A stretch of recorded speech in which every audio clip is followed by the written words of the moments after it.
Good evening. मेरा voice मिल रहा है आप लोगों को? Good evening sir. Yes sir. या हाँ, कोई क्वेश्चन है? अभी देखिए 2 दिन थोड़ा डिस्टर्ब हुआ था, थोड़ा सा काम करें, डिस्टर्ब नहीं होगा जिससे टेक्निकल इधर कभी कभी आ जाता है। तो कोई क्वेश्चन है आप लोगों का अभी तक जितना बताया गया था?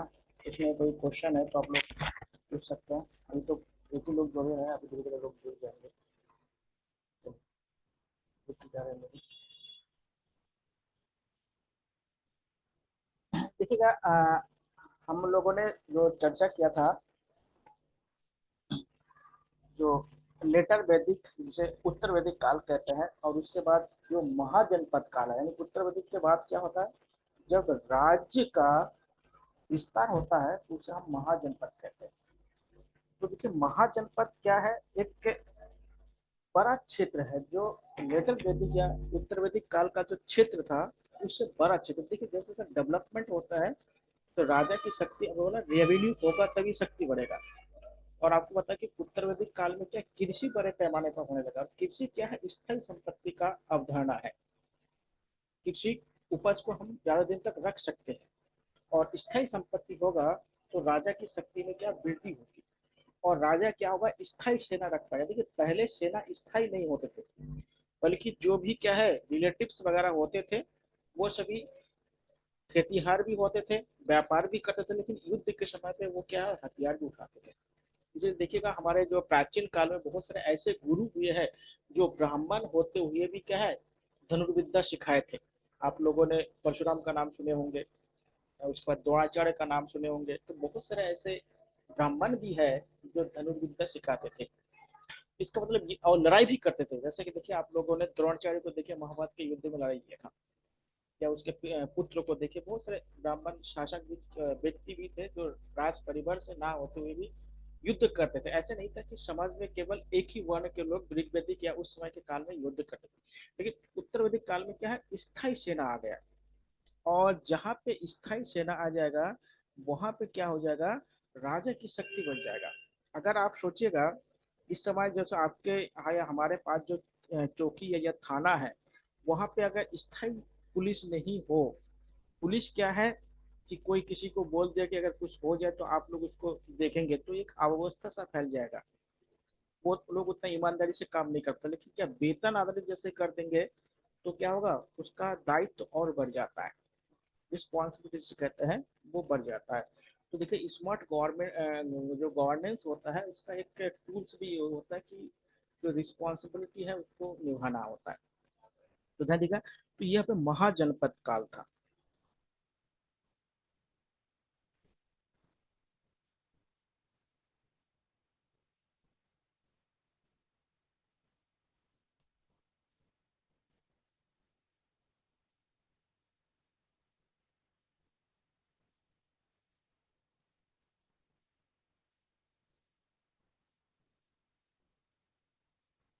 इसका जो टाइम पीरियड है मेरे लिए क्या है, 600 BC के आसपास इसका क्या उदय हुआ।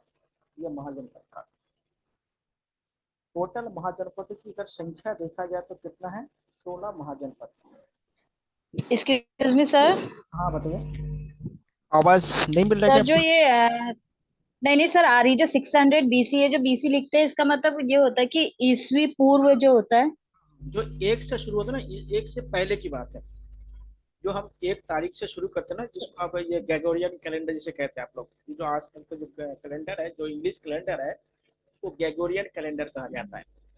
तो वो जो कैलेंडर है वो ईसा मसीह जो थे उनके जन्म से क्या गिनती शुरू हुआ माना जाता है। देखिए भारत में क्या है, भारत में कभी तिथि या जो डेट है ना इसको लेके मतलब यहाँ के लोग उतना ज्यादा जागरूक नहीं थे। क्योंकि पहले मानते थे कि जो भी रचना होते हैं वो भगवान का देन मानते थे, इसलिए उसमें डेट या किसी व्यक्ति का नाम नहीं। जैसे आपने सुना होगा ना कि वेद व्यास ने लिखा है, तो वेद व्यास किसी व्यक्ति का नाम नहीं है, पहले आपको बता दे रहा हूँ, वो धार्मिक में मत जाइएगा। तो इसी प्रकार से भारत में क्या होता है, एक संस्था का नाम लिखा जाता था, ना कि क्या जैसे आप लोगों ने आजकल देखा महामंडलेश्वर। तो महामंडलेश्वर कोई भी व्यक्ति हो सकता है, लेकिन महामंडलेश्वर किसी व्यक्ति का नाम नहीं है। उस पद वो है पद। उसी प्रकार से क्या था कि हमारे जितने भी प्राचीन ग्रंथ है ना, जैसे मनुस्मृति या वेद वगैरह, जितने भी आप अभी तक जितने पढ़े ना, वो किसी एक व्यक्ति द्वारा नहीं लिखा गया है। वो व्यक्ति का एक संस्था था, उनके द्वारा लिखा है। जैसे क्या होता है कि गुरुकुल में क्या होता है, लोगों को जो शिक्षा दी जाती थी, एक गुरुकुल में एक उपनिषद लिख दिया, दूसरे गुरुकुल में दूसरे उपनिषद लिख दिया, इस तरह से उन्होंने लिखा है, एक व्यक्ति ने नहीं लिखा है। तो ये जो है ना, ये ईसा मसीह के जन्म के पहले की घटना है। अभी तक ईसाई धर्म नहीं आया है, ध्यान दीजिएगा। जो क्रिश्चियन रिलीजियस है, अभी उनका उद्भव ही नहीं हुआ है अभी तो। ये वो वाला पीरियड चल रहा है। ठीक है, इसमें 16 महाजनपद थे। क्योंकि इसका उल्लेख कहाँ मिलता है, एक जैन ग्रंथ में मिलता है, क्योंकि इसी समय जैन धर्म और बौद्ध धर्म क्या है, ज्यादा प्रगतिशील होने लगा था। और दूसरा है बौद्ध ग्रंथ।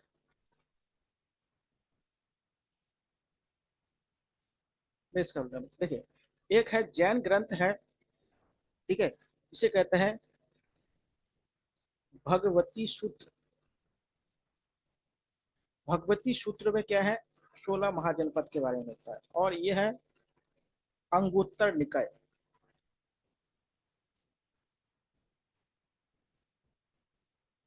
जो अंगुत्तर निकाय है, ये है आपका बौद्ध ग्रंथ। और जैन ग्रंथ क्या है, भगवती सूत्र है।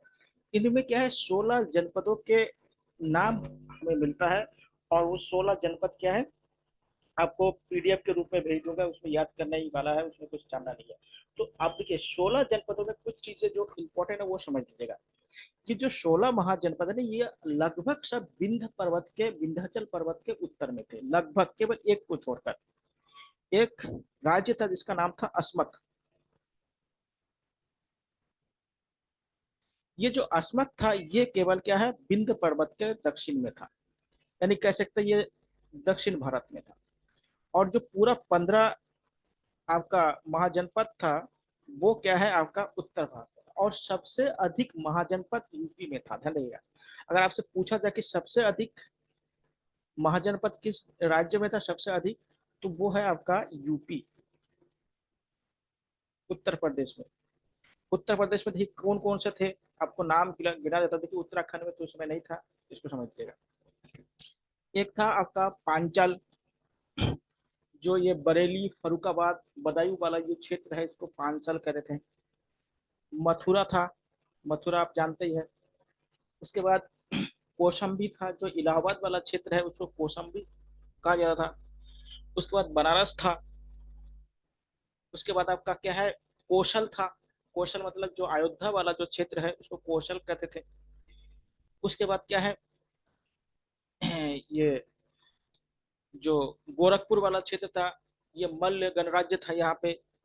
ठीक है, उसके बाद तराई वाला जो क्षेत्र है, नेपाल और उत्तर प्रदेश को मिलाकर इस क्षेत्र में जो गौतम बुद्ध का जो था लुम्बनी, ये बहुत सारे जो क्या है महाजनपद थे। ठीक है, तो ये बहुत सारे महाजनपद थे।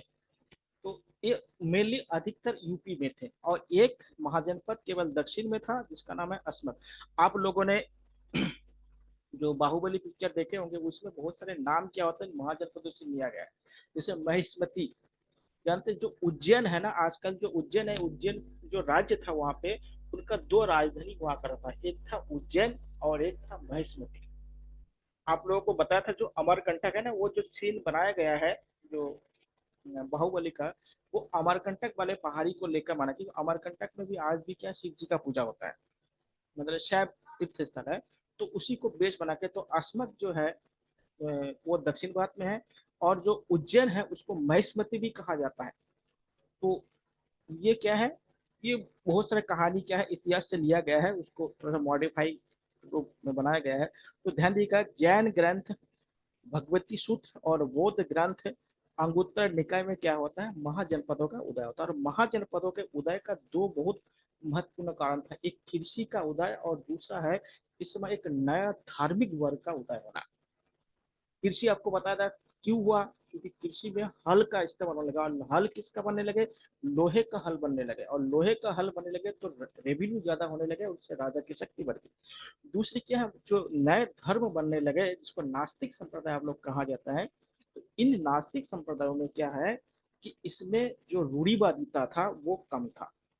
जैसे विश्व का अगर आप लोग अगर बढ़िया से अध्ययन करेंगे, अभी की बौद्ध धर्म की बात नहीं कर रहा हूँ, जो ओरिजिनल जो पहले जो बौद्ध धर्म गौतम बुद्ध ने जो शिक्षा दी है, उस शिक्षा को अगर आप बेस मानेंगे तो बौद्ध धर्म से ज्यादा तार्किक धर्म मुझे तो नहीं लगता कोई दुनिया में है।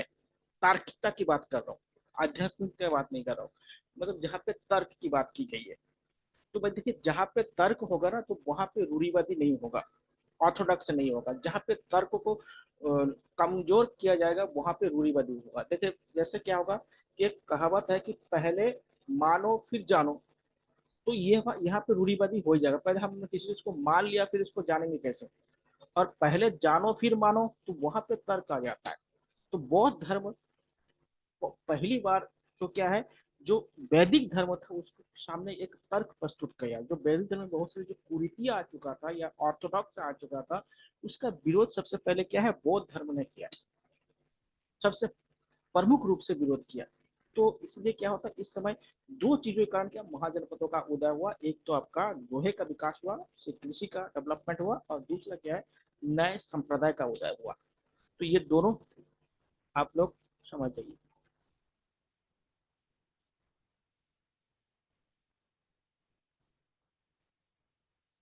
अब देखिए इसमें नए धर्म का इसका जितने भी आपका जो राजधानी है आपको पीडीएफ के माध्यम से भेज देंगे, इसमें टेंशन मत लीजिएगा, मैं भेज दूंगा। दोस्तों के लिए याद करना है, कुछ नहीं करना है, मैं इसको लिख के आपको भेज दूंगा। ठीक है, अब लिखिए नास्तिक संप्रदाय। नास्तिक, देखिए इसको नास्तिक क्यों कहते हैं पहले समझिएगा। क्योंकि वैदिक धर्म के अनुसार जो वैदिक साहित्य का साहित्य पर विश्वास नहीं करते उसको नास्तिक कहा जाता है। क्योंकि देखिए उस समय की बात है, आज इसको थोड़ा सा जानेंगे तो लगेगा थोड़ा सा कि मूर्ति पूजा करने वाला और बिना मूर्ति पूजा करने वाले को हम नास्तिक कहेंगे, ऐसा नहीं है। उस समय की बात याद कीजिएगा जिस समय क्या है, खुद वैदिक धर्म में भी क्या मूर्ति पूजा नहीं होती थी। वैदिक धर्म में उसमें मंदिर नहीं बनती थी, उसमें यज्ञ वेदिका बनती थी लेकिन मंदिर नहीं बनती थी, ध्यान रखिएगा। उसमें यज्ञ वेदिका बनती थी लेकिन मंदिर नहीं हुआ करता। आप लोगों ने रामायण महाभारत में देखिएगा कहीं बड़े मंदिर आपने नहीं देखा होगा। वो अलग बात है कि वर्तमान में उसको मॉडिफाई करके कई मूर्ति वगैरह लगा दिया गया, लेकिन उस समय में वो मूर्ति था नहीं।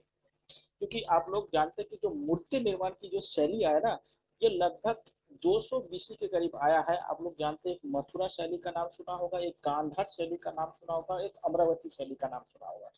ये क्या है, 200 बीसी में आया था, बहुत बाद में आया था, इसके बाद भी आया था। तो इस समय देखिए नास्तिक का जो नास्तिक का मतलब होता है, इस समय की अनुसार बोलो, जो नास्तिक जिसे कहते हैं, इसमें मतलब है वैदिक ग्रंथों पर ना मानना, यानी वैदिक ग्रंथों पर विश्वास ना करने वाला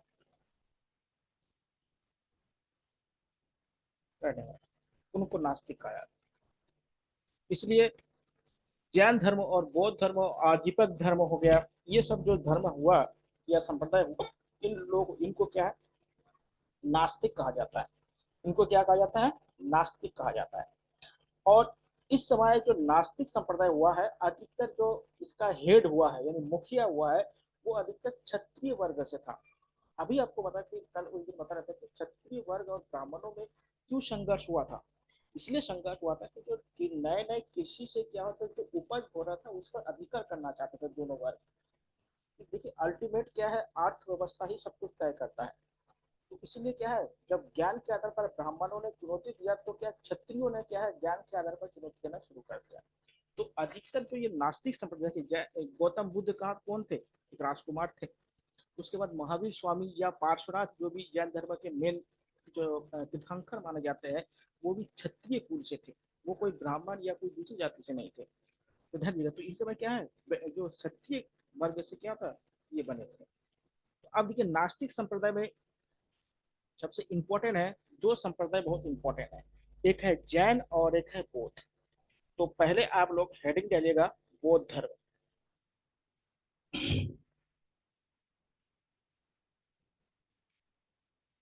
क्योंकि बौद्ध धर्म, ऐसे जैन धर्म ज्यादा पुराना माना जाता है लेकिन बौद्ध धर्म ज्यादा इंपॉर्टेंट है।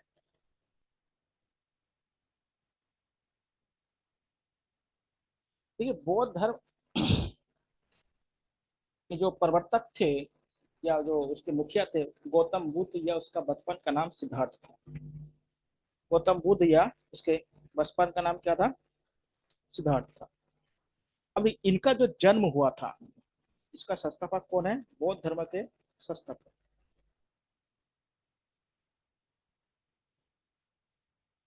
गौतम बुद्ध या सिद्धार्थ। इनका जो जन्म हुआ था 563 BC में हुआ था। यानी ईसा मसीह से भी क्या है, 563 साल पहले हुआ था। समझिए, 563 साल पहले हुआ था। जन्म स्थान कहाँ था? कपिल वस्तु। जन्म स्थान कहाँ था? कपिल वस्तु। कपिल वस्तु नेपाल और भारत के जो बेल्ट है वहीं पे एक जगह है, उनका जन्म हुआ था कपिल वस्तु। इनके पिता का क्या नाम था? शूद्रधन था। और माता का क्या नाम था? महामाया देवी। या कई कई महामाया प्रजापति भी लिखा रहता है, तो ध्यान देगा महामाया देवी। इनका विवाह हुआ था 16 साल की अवस्था में यशोधरा नामक कन्या से। और इनका एक पुत्र था जिनका नाम क्या था? राहुल। देखिए, जब इनका जन्म होने वाला था तो जो उनके घर में ऋषि मुनि आए थे उस समय के, तो उन्होंने बताया था कि ये जो लड़का है या तो बहुत बड़ा राजा बनेगा या बहुत बड़ा सन्यासी बनेगा। तो इससे क्या होता है, इनके जो माता पिता था घबरा गए थे कहीं सन्यासी ना बन जाए। तो इसलिए क्या होता है, उनको जितना भी विलासिता वाला जिंदगी देना था वो सारी जिंदगी राजमहल के अंदर थे। उनको राजमहल से कहीं बाहर जाने का मौका ही नहीं देते थे। लेकिन क्या होता है, एक तरह का जिंदगी कभी कितना दिन, अगर कोई अच्छा ही भोजन कर रहे, एक तरह का भोजन अगर कर रहे तो कितना दिन करेगा? एक जगह पे एक ही तरह का अगर एक्टिविटीज करेंगे तो कितना दिन तक करेंगे? तो बाद में क्या है, इनको क्या है, महल की जो जिंदगी है वो उनसे उगने लगा। इनके जो सारथी था जिनका नाम था चन्ना, तो उनको बोला कि, उनको एक दिन बोला कि हमें तेरा बाहर का शहर करा के लाओ। तो उसी पे उनका क्या है, जो अध्यात्म के प्रति जो उनका लगाव था उसी दिन ज्यादा होने लगे। तभी वो जब बाहर गए उनके जीवन में 4 घटनाएं हुई। आप लोग जानते हैं, सब सुने होंगे कि उन्होंने सबसे पहले एक बीमार व्यक्ति को देखा। ये क्वेश्चन नहीं आएंगे, पहले ये समझने वाली बात है। उसके बाद एक वृद्ध व्यक्ति को देखा, एक सन्यासी को देखा, और एक जो लाश है या शव है, शव को देखा। तो उनसे जब सवाल पूछा गया तो सभी ने, उन्होंने बोला कि जो व्यक्ति है सबको एक दिन बुढ़ापा सबका आना है, मृत्यु सबको आना है, और बीमार भी व्यक्ति कभी कभी भी पड़ सकता है। तो जो सन्यासी वाला जीवन है उसमें क्या है, व्यक्ति के जो मुखमंडल है उसमें बहुत तेज था, कि उसमें उनका कोई गम नहीं था, दुख नहीं था। मैंने की दुख की बात जो की गई है, तो बोला कि ये वाला जिंदगी तो सबसे बढ़िया है, इनको कोई दुखी नहीं है, बाकी तो सब दुखी दुखी है। तो बोले यही जिंदगी सबसे बढ़िया है। तो उसके बाद 29 वर्ष की अवस्था में उन्होंने घर छोड़ दिया। जब गौतम बुद्ध ने घर छोड़ा तो उसे बौद्ध धर्म में महान अभिनिष्क्रमण कहा जाता है। देखिए, गृह त्याग को क्या कहा जाता है? गृह त्याग। गौतम बुद्ध द्वारा जब गृह त्याग किया गया था तो उसको महानिष्क्रमण,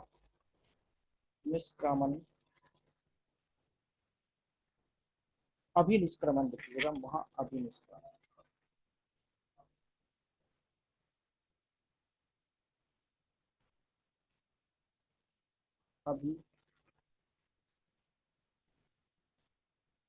अभिनिष्क्रमण कहा जाता है, यानी गृह त्याग को कहा जाता है। घर से निकल गए, निकलने के बाद सबसे पहले इन्होंने गुरु बनाया। इसे गुरु बनाया,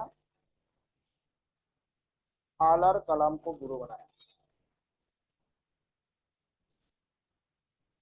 और इनसे क्या है, इन्होंने शाक्य दर्शन को सीखा। क्योंकि हमारे यहाँ पे 6 प्रकार के दर्शन है, उसी में से एक दर्शन क्या है, शाक्य दर्शन है। वैदिक कल्चर के अनुसार कितना दर्शन है, 6 दर्शन है, आपको बताऊंगा। उसमें से एक दर्शन है शाक्य दर्शन। इससे उनको कुछ मिला नहीं। बाद में 5 ब्राह्मणों के साथ उन्होंने तपस्या की, फिर भी उनको कुछ नहीं मिला। बाद में आप लोगों ने सुना होगा, एक सुजाता नामक जो कन्या है, उसके खीर खाने के बाद उनको ज्ञान प्राप्त हुआ। तो उनको 6 वर्ष के बाद बोध गया में ज्ञान कहाँ प्राप्त हुआ, बोध गया में। बोध गया कहाँ पे है, बिहार में। ध्यान दीजिए, बोध गया कहाँ पे है, बिहार। यहाँ पे उनको ज्ञान प्राप्त हुआ। और जो वृक्ष के नीचे ज्ञान प्राप्त हुआ था, वो है पीपल का वृक्ष। पीपल, इसलिए बौद्ध धर्म में पीपल के वृक्ष का बहुत बड़ा महत्व माना जाता है। पीपल के वृक्ष के नीचे। और जो नदी था, वो न था निरंजना नदी। निरंजना नदी के तट पर ज्ञान प्राप्त। नदी का नाम क्या था, निरंजना नदी। वृक्ष का नाम क्या है, पीपल का वृक्ष। स्थान कहाँ पे है, बोध गया। बोध गया कहाँ पे, बिहार। और जब उनको ज्ञान प्राप्त हुआ, उस ज्ञान प्राप्त की अवस्था को निर्वाण कहा गया। जब ज्ञान प्राप्त होता, निर्वाण, निर्वाण मतलब सभी बंधनों से मुक्त हो जाना। देखिए, निर्वाण का मतलब क्या होता है, बंधनों से मुक्त हो जाना। क्योंकि हम लोग के या जो भी सांसारिक जीवन है, उसमें बहुत सारे बंधन है, बहुत सारे क्या है, अब बंधन है, सब लोग जानते ही है कि कभी ये खत्म हो गया, कभी ये लाना है, कभी वो लाना है, कब किसने क्या बोल दिया, ये सारे बंधन है। तो इन बंधनों से क्या है, जब व्यक्ति मुक्त हो जाता है तो इसको निर्वाण कहा जाता है। तो उनको क्या है, जब ज्ञान हुआ तो इसको क्या था, निर्वाण। और निर्वाण के बाद ही इनका नाम क्या पड़ा, इनका नाम पड़ा बुद्ध। निर्वाण के बाद इनका नया नाम क्या पड़ा, बुद्ध नाम पड़ा। और जब इनको निर्वाण प्राप्त हुआ, देखिए निर्वाण का मतलब मृत्यु नहीं है, ध्यान देखिएगा। निर्वाण का मतलब ज्ञान प्राप्त करना। निर्वाण का मतलब यहाँ पे मृत्यु नहीं, समझ लीजिएगा। यहाँ पे निर्वाण का मतलब होता है एक आध्यात्मिक ज्ञान। और देखिए एक बात और ध्यान दीजिएगा, जो गौतम बुद्ध का जो जन्म भी पूर्णिमा को हुआ, उन्होंने घर जो त्यागा था वो भी पूर्णिमा को त्यागा था, जो कुल मुंज से कहते हैं। और जब ज्ञान प्राप्त हुआ तब भी पूर्णिमा था। और जब क्या उनका जब देहांत हुआ तब भी पूर्णिमा था। इसलिए गुरु पूर्णिमा गौतम बुद्ध के जन्म दिवस पर मनाया जाता है। आप लोगों ने गुरु पूर्णिमा का नाम सुना होगा। 2 व्यक्ति के नाम पे मनाया जाता है, लेकिन गौतम बुद्ध का ज्यादा इम्पोर्टेंट है। एक तो गौतम बुद्ध और गुरु नानक दोनों के नाम पे मनाया जाता है गुरु पूर्णिमा। इसके बाद जब उनको निर्वाण या सर्वोच्च ज्ञान प्राप्त हुआ, तब क्या है, ये कहाँ चले गए, ये गए, चले गए सारनाथ। सारनाथ का नाम आप लोगों ने जानते हैं, ये यूपी में है। सारनाथ कहाँ पे है, यूपी। और यहाँ पे उन्होंने प्रथम उपदेश दिया, फर्स्ट स्पीच उन्होंने दिया। और इस प्रथम जो उपदेश दिया गया था, उसे धर्म चक्र प्रवर्तन कहा जाता है। धर्म चक्र परावर्तन कहा जाता है, समझेगा। जब ज्ञान प्राप्त, जब उन्होंने प्राप्त करके जो पहला उपदेश दिया था, कहाँ पे दिया था, सारनाथ में। सारनाथ कहाँ पे, यूपी में। तो यहाँ पे जब उन्होंने पहला बार किसी को ज्ञान दिया, यानी उपदेश दिया, यानी ये अपना जो टीच दिया, तो उसी को क्या है, धर्म चक्र परावर्तन कहा जाता है। क्या कहा जाता है, धर्म चक्र परावर्तन कहा जाता है, समझिएगा। उसी को धर्म चक्र परावर्तन कहा जाता है। अब जब ज्ञान दिया, तो देखिए इसके बाद क्या है, गौतम बुद्ध केवल बरसात में ही विश्राम करते थे। बाकी जितने भी वर्ष के दिन होते थे, घूम घूम कर लोगों को यह उपदेश देते रहे। केवल बरसात में ही क्या है, तो वो विश्राम करते थे, बाकी हमेशा चलते रहते थे। और सबसे ज्यादा जो ज्ञान दिया है, बिहार और यूपी के क्षेत्र में उनको, उनका ज्ञान का जो मेन है उसको दिया गया था। दूसरी बात है, जब उनका जो अंतिम काल हुआ, तब ये मल्य देश, आप यूपी में एक जगह का नाम सुना होगा, देवरिया। देवरिया में एक जगह है जिसको कहते हैं कुशीनगर कहते हैं। पहले उसका नाम कुशीनारा था, अब उसको कहते हैं कुशीनगर कहा जाता है। पहले उसका नाम कुशीनगर था। कुशीनगर में क्या था, मल्ल गणराज था। मल्ल एक क्षत्रिय कुल होते थे, गणराज देता। यहाँ पर गौतम बुद्ध की क्या है, मृत्यु हो जाती है। ठीक, गौतम बुद्ध का क्या होता है, यहाँ पे देहांत हो जाता है। तो क्योंकि देहांत क्या होता है, जो अंतिम समय हो जाता तो उनका देहांत हो गया यहाँ पे।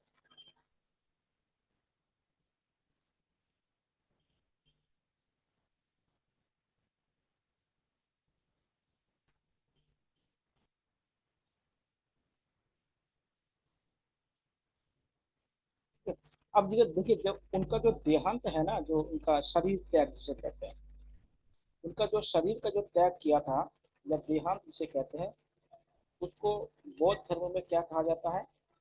महापरिनिर्वाण कहा जाता है। इसको महापरिनिर्वाण कहा जाता है।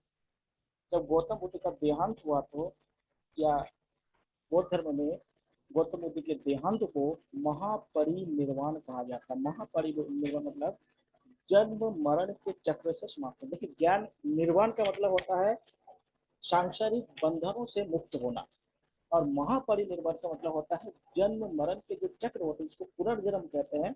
उस पुनर्जन्म के चक्र से बंधन, उस जो बंधन है उससे मुक्त होना। तो दो अलग अलग चीज है, ध्यान दीजिएगा। तो महापरिनिर्वाण का मतलब होता है पुनर्जन्म से मुक्त मिलना, और निर्वाण का मतलब होता है शारीरिक या मतलब सांसारिक जो बंधन है उनसे मुक्त होता है। तो ये दो अलग अलग है। तो उनको कुशीनगर या उसमें कुशीनगर कहते हैं, वहां पे उनका देहांत हो गया। अभी गौतम बुद्ध ने जो उपदेश दिया था, क्या उपदेश दिया था इसको भी हम लोग देख लेते हैं। ये गौतम बुद्ध का जो सबसे इम्पोर्टेंट जो उद्देश्य है, उन्होंने दुख पर ज्यादा फोकस किया। कि उन्होंने बताया कि जो भी इंसान इस धरती पर जिंदा मतलब जन्म लेता है, उन व्यक्ति को दुख होता ही होगा। दुख से वो मतलब बिना दुख के रह नहीं सकते। और ये दुख क्या होता है, एक साथ नहीं आता है। ये दुख क्या होता है, ग्रुप में आता है। कभी एक ग्रुप आ गया, कभी दो ग्रुप आ गया, कभी तीन ग्रुप आ गया। आप लोग भी देखिए जिंदगी में कभी दुख एक नहीं होता है। दुख समय के अनुसार आते रहते हैं और जाते रहते हैं, आते रहते हैं और जाते रहते हैं। तो दुख इसको बोला उन्होंने, दुख समुदाय बोला इसको। दुख एक नहीं है, दुख समुदाय। और उन्होंने बोला दुख का कारण क्या है, उन्होंने बोला कि दुख का कारण क्या है, इच्छा है, डिजायर। जो व्यक्ति जितना ज्यादा इच्छाएं रखेगा दूसरे से या अपने जीवन से, वो व्यक्ति उतना ज्यादा क्या है, उनको दुख होगा। जैसे अब लोग आजकल देखे होंगे, कोटा में बहुत सारे क्या होता है, स्टूडेंट आत्महत्या कर रहे हैं। क्यों कर रहे हैं? कि उन्होंने ज्यादा इच्छा पाल रखे थे, चाहे घर वाले हो चाहे स्टूडेंट हो। अब उसके अनुरूप उनको अगर सफलता नहीं मिल रहा है तो क्या हो रहा है, आत्महत्या कर रहे हैं।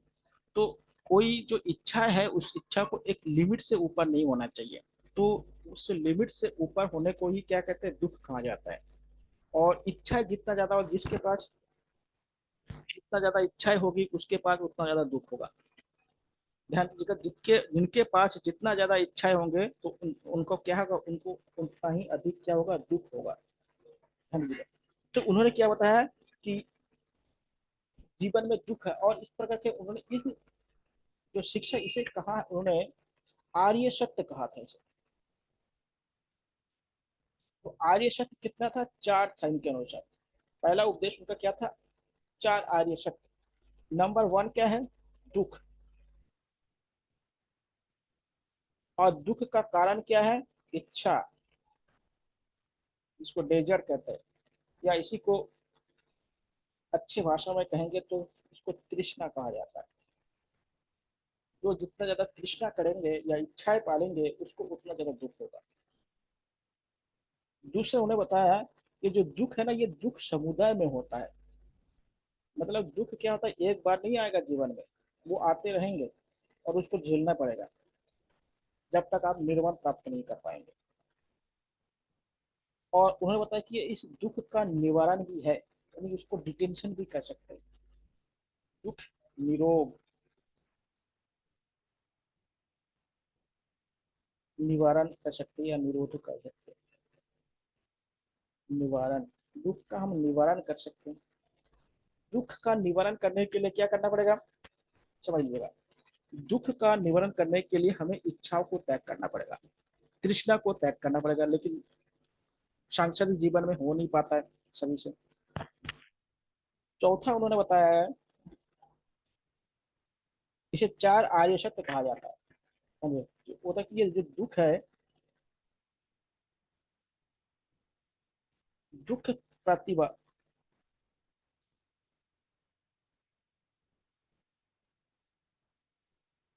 प्रतिपदा, यानी दुख को हम हटा सकते हैं। और दुख को हटाने के लिए उन्होंने क्या है, अष्टांगिक मार्गों पर बल दिया। दुख को क्या है, हम खत्म भी कर सकते हैं। ऐसे नहीं कि दुख आ रहा है तो उसको क्या रहेगा हमेशा। दुख को कम किया जा सकता है, उसके लिए उन्होंने क्या रास्ता बताया, अष्टांगिक मार्ग, यानी 8 फोल्ड, जो 8 फोल्ड कहा गया है, अष्टांगिक मार्ग या 8 फोल्ड कहा गया है, ध्यान दीजिएगा। तो ये अष्टांगिक मार्ग को अगर अपनाएंगे तो क्या होगा, दुख से हमें निवारण मिल सकता है।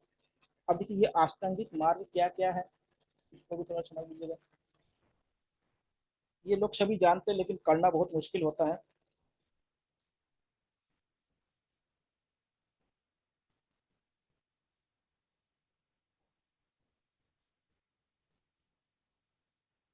मार्ग या 8 फोल्ड, देखिए सबसे पहला है, जो हमारे पास जो देखने का जो नजरिया है वो क्या होना चाहिए, नजर नहीं होना बल्कि हमारे नजरिया को बदलना पड़ेगा। तो पहला है सम्यक दृष्टि।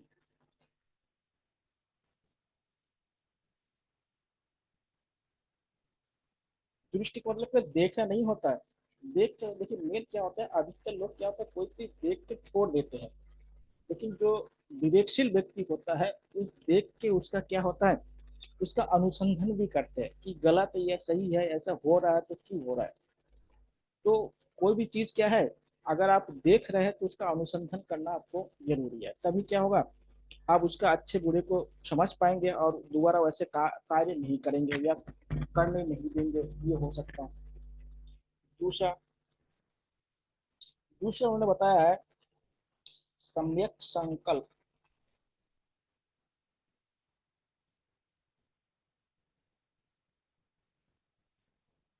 संकल्प का मतलब प्रॉमिस करना, मतलब प्रॉमिस अच्छी होनी चाहिए। नहीं तो हमने बोला कि कल मार्केट में मिलेगा, मार्केट वाले जब मिलने का टाइम और फोन बंद करके रख दिया, तो क्या होगा, आपका जो प्रॉमिस है वो सही नहीं है। प्रॉमिस भी क्या होना चाहिए, यानी जो किया जाता है वो भी सही होना चाहिए। तो समय क्या है, संकल्प भी अच्छा होना चाहिए, तभी दुख कम होगा। नहीं तो कुछ झूठ बोलेंगे, मार्केट में मिलने बोलेंगे, बोले घर पे बैठे हैं, बोलेंगे मैं तो ये हो गया, बीमार हो गया, वो हो गया। तो बहुत सारे रीजन इसमें हो सकते हैं, इसलिए आपका जो प्रॉमिस है। Excuse me sir. हाँ बताइए। Excuse me sir. हाँ हाँ बताइए। सर ये सम्यक का मीन्स क्या होता है? सर सम्यक का मीन्स क्या होता है? का मतलब होता है एक मीडियम होना चाहिए, मीडियम मध्यम मार्ग, मीडियम मीडियम। देखिए गौतम बुद्ध ने, अभी बताऊंगा आपको, गौतम बुद्ध ने क्या है, जीवन को मध्यम मार्ग अपनाने के लिए बोला है। अब मध्यम मार्ग कैसा होगा, सपोज कीजिए जैसे अभी कोटा वगैरह में या बहुत सारे स्टूडेंट क्या होता है, इंटर और हाई स्कूल में सुसाइड कर लेता है। अब 70-80% आने वाले भी सुसाइड कर रहा है, लेकिन क्या होता है, 40% लाने वाले सुसाइड नहीं करता है। रीजन क्या है, रीजन ये है कि उन्होंने बहुत अपने आप को एक्सट्रीम मान लिया कि हमें ये करना है। तो जीवन में कभी भी क्या है, ज्यादा एक्सट्रीम भी नहीं होना चाहिए और ज्यादा लेजीपन भी नहीं होना चाहिए। अब लेजीपन होगा तो पिछड़ जाएंगे, और ज्यादा एक्सट्रीम हो जाएंगे तो क्या होगा, आपका जो लक्ष्य है वो क्या होता है, उत्तेजित बहुत ज्यादा नहीं, उग्र नहीं हो जाता है। और ऐसे लोग जो उग्र हो जाते हैं वो बड़े डिसीजन नहीं ले सकते। आप जानते हैं जो क्रोध होता है ना, देखिए उत्तेजित होने पर या एक्सट्रीम होने पर आदमी क्या है, क्रोध में आ जाता है। और क्रोध में कभी भी सही डिसीजन नहीं ले पाता कोई व्यक्ति। इसलिए क्या होता है, हमेशा बताया गया है कि व्यक्ति को संयम रखना चाहिए। संयम मतलब एक मीडियम भाव रखना चाहिए। और देखिए दुनिया में जो मीडियम भाव रखता है वो क्या होता है, कम इंटेलिजेंट होने के बाद भी क्या होता है, सफल ज्यादा होते हैं। क्योंकि उनके अंदर क्या है, एक जिसको पैसेंस या धैर्य जिसे कह सकते हैं वो बहुत ज्यादा होता है। तो जीवन में धैर्य होना, अनुशासन होना भी बहुत जरूरी है। तो ये है कि कोई भी चीज में मध्यम मार्ग होना चाहिए। मध्यम मार्ग जब तक नहीं होगा तो आदमी क्या होगा, नहीं कर पाएगा। एकदम लेजी भी क्या होता है, जीवन नहीं चल सकता। और एकदम एक्सट्रीम भी क्या है, लाइफ कुछ समय के लिए देखिए, वो बहुत सारे जो खलनायक टाइप के जो होते हैं व्यक्ति, वो क्या होता है बहुत जल्दी मार काट करते हैं, लेकिन उसका जीवन लंबा नहीं होता कभी। तो इसलिए क्या मध्यम मार्ग को अपना चाहिए। सम्यक का मतलब कि एक मध्यम मार्ग होना चाहिए, मीडियम होना चाहिए, सम्यक का मतलब होता है। चौथा देखिए, तीसरा देखिए क्या होता है, तीसरा होता है जो सम्यक अभिव्यक्ति की बात बताएगा। सम्यक सभी में आएगा, समझिएगा। अभिव्यक्ति, अभिव्यक्ति भी बहुत जरूरी है, इसमें भी संयम होना चाहिए। जैसे हमारा कान दो दिया है, माउथ एक दिया है, तो सुनना ज्यादा चाहिए, बोलना कम चाहिए। लेकिन क्या है, जब हम सुनेंगे कम और बोलेंगे ज्यादा, तो व्यवस्था तो बिगड़ेगा ही बिगड़ेगा। इसलिए देखिए, जो ज्यादा बोलता है उसके साथ क्या होता है, लड़ाई झगड़ा बहुत ज्यादा हो जाता है। या तो लोग उससे डरते हैं या तो उससे लोग लड़ते हैं, इन दोनों में से एक चीज होगा। लेकिन डरेगा कब तक, जब तक उसके पास शक्ति रहेगा। जिस दिन शक्ति खत्म, उस दिन लोग क्यों डरेगा। तो क्या अभिव्यक्ति भी अच्छी होनी चाहिए। जैसे इसका गौतम बुद्ध से कहानी आप लोग समझ लीजिएगा। गौतम बुद्ध ने कोई एक व्यक्ति बहुत गाली दिया, जितना भी मर्जी था उनके मन में, उसने अपने सारे डिक्शनरी के सारे गाली दे दिया। लास्ट में गौतम बुद्ध मुस्कुराता रहा, और बाद में उनका गाली जब समाप्त हो गया तो उन्हें बोला कि आपके घर में कोई मेहमान आता है, आप अगर कोई उपहार देते हैं, और वो मेहमान अगर वो उपहार नहीं लेते हैं, तो उपहार किसके पास रह जाएगा। वो व्यक्ति, स्वाभाविक सी बात है, कोई भी आंसर देगा। जो व्यक्ति देगा वो अगर कोई लेगा नहीं, तो उपहार तो उसके पास रह जाएगा। तो उन्होंने बोला कि आपने जो गाली दिया है मैं इसको एक्सेप्ट नहीं किया, तो गाली किसके पास रह जाता है, रह गया। तो ये क्या होता है, बातों का, अभिव्यक्ति का प्रचार। जैसे उन्होंने अंगुलीमल डाकू का नाम आप लोगों ने सुना होगा, उनको शांत किया था। अंगुलीमाल डाकू से सभी लोग कांपते थे। जो अंगुलीमाल के माँ थे वो भी अंगुलीमाल से मिलने नहीं जाते थे, डर के मारे, इतना ज्यादा क्रूर व्यक्ति था। तो उन्होंने अंगुलीमाल को गया, अंगुलीमाल जब उनको देखा तो उन्होंने बोला कि ठहर जाओ। तो इन्हीं के अंदर अभिव्यक्ति देखिए कितना अभिव्यक्ति था। उन्होंने बोला कि मैं तो ठहर गया, तुम कब ठहरोगे। अब इतने बड़े डाकू के पास, मतलब अत्याचारी के सामने ऐसे शब्द बोलना भी क्या है, बहुत बार हिम्मत की बात होती है। अभिव्यक्ति का चयन, इसलिए शब्द का चयन बहुत जरूरी है। कुल मिला के क्या है, शब्द का चयन अच्छा होना चाहिए। तो ये इसलिए उन्होंने बताया, शब्द का चयन अच्छा होगा तो झगड़ा नहीं फिर। अगर हमेशा गाली गलौज करेंगे तो उससे लड़ाई झगड़ा तो होगा। और बोलना भी कम चाहिए, सुनना ज्यादा चाहिए। तो जब इतने लोग हैं और आप अकेले बोलेंगे, सभी लोग सुनेंगे, तो वो लोग बोलेंगे तो उनका कौन सुनेगा। ये भी तो प्रॉब्लम है। उसके बाद है सम्यक कार्य। सम्यक सभी में लगा दीजिएगा कार्य।